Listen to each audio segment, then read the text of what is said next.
Using Wufoo Form Manager, you are to create a form that will determine whether or not your sources are valid or not. To determine if your sources are valid, you can use the outline given in the Purdue OWL website, which I provided a link to in the blog. So now let's start with our form. So what we want to do is create a new form, and the title of the form could be valid sources or anything you want it to be. This is your form, and so now we need to add a field. So to do that, we are going to click on no fields are selected. Well, we need to add some fields. So let's add a field. And it gives you several options here. You can do a single line text, paragraph text, multiple choice, number, checkboxes, or drop down. After every source, I want you to enter a page break, and that way you can break up your sources and so they each have their own form. So let's do a sample form here.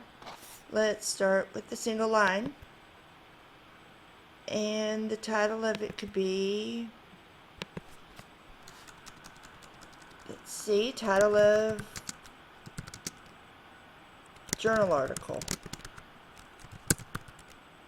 And since we're doing a single line text, you would just put in the title of your article. And now we're ready to add another field. And let's say this one is you need a little bit more information. So let's do a paragraph text on it. And let's call this publication information.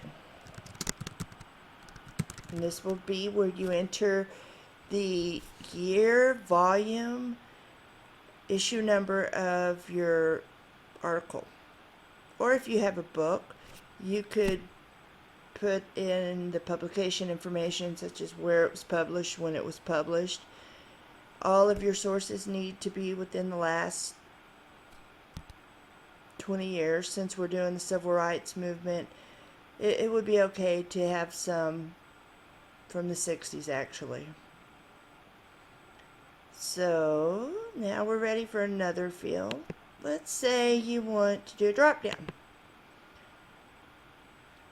Let's see. And you just click in here. Actually clicked on select a choice. And let's say you want this to be whatever, it can be whatever you want it to be actually, as long as it has to do with, you know, seeing if this is a valid source or not. We could say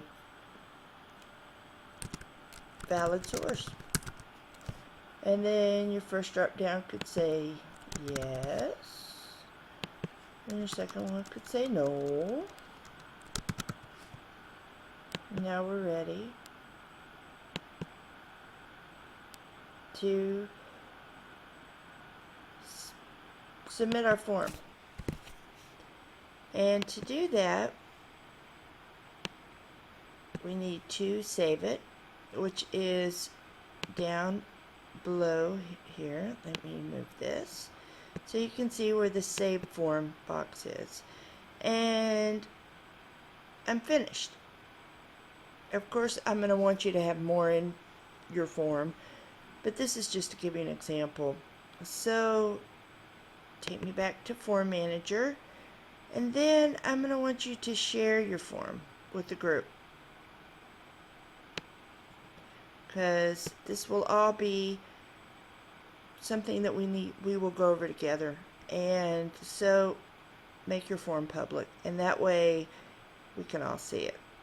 Well, good luck with your forms, and let me know if you Have any questions?